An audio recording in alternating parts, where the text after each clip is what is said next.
Bawat espiritu na pumasok mula sa nakaraan, dahil sa mga sumpang ipinadala sa iyong buhay, lahat ay kailangang umalis sa pangalan ni Jesus.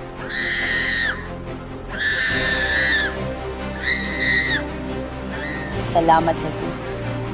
Purihin ang Diyos. Para sa mga hindi nakakaalam kung ano ang nangyari, iyon ay ang pag-alis ng mga demonyo. Gaya ng sinasabi sa aklat ng mga gawa, ang mga demonyo ay lumayas sa mga tao na may malakas na sigaw.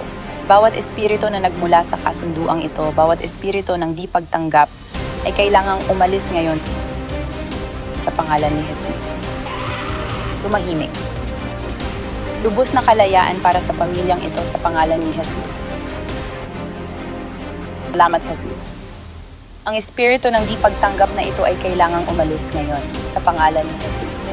Salamat, Jesus. Hallelujah! Pinalalaya ka ng Diyos, pati ang buong pamilyang ito mula sa lahat ng ito. Pinabali ko ang bawat sumpang salinlahi sa pamilyang ito ngayon sa pangalan ni Jesus.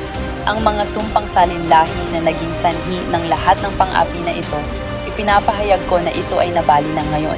Bawat isa sa mga bagay na ito sa listahang ito, ipinapahayag ko na kailangang umalis silang lahat mula sa inyo ngayon sa pangalan ni Jesus.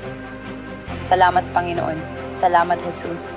Hallelujah! Cancer, nagsimulang kainin ang aking dibdib at umabot hanggang sa aking utak. Si Jesus ang aking manggagamot.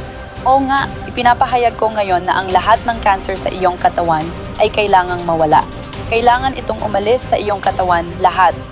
Sa pangalan ni Jesus, bawat bahagi ng iyong katawan, gumaling ka, gumaling ka, gumaling ka.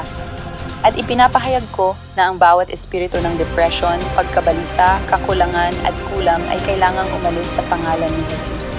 Bawat espiritu na pumasok sa pamamagitan ng pang-aabuso, trauma at manipulasyon ay kailangang umalis. Tanggapin mo ang ganap na kalayaan. Tanggapin mo ang kapangyarihan ng Diyos na ito. Nakikita ko ang Diyos na nagsasabi, napakaganda mo. Sa loob at labas, nilikha kang perpekto. Bawat espiritu ng kalungkutan at depression ay kailangang umalis ngayon sa pangalan ni Jesus. Salamat, Panginoon. Bawat espiritu ng pagdurusa sa isipan, sakit sa pag-iisip, ay kailangang umalis ngayon sa pangalan ni Jesus. Mula ngayon, naway magkaroon siya ng maayos na pag-iisip.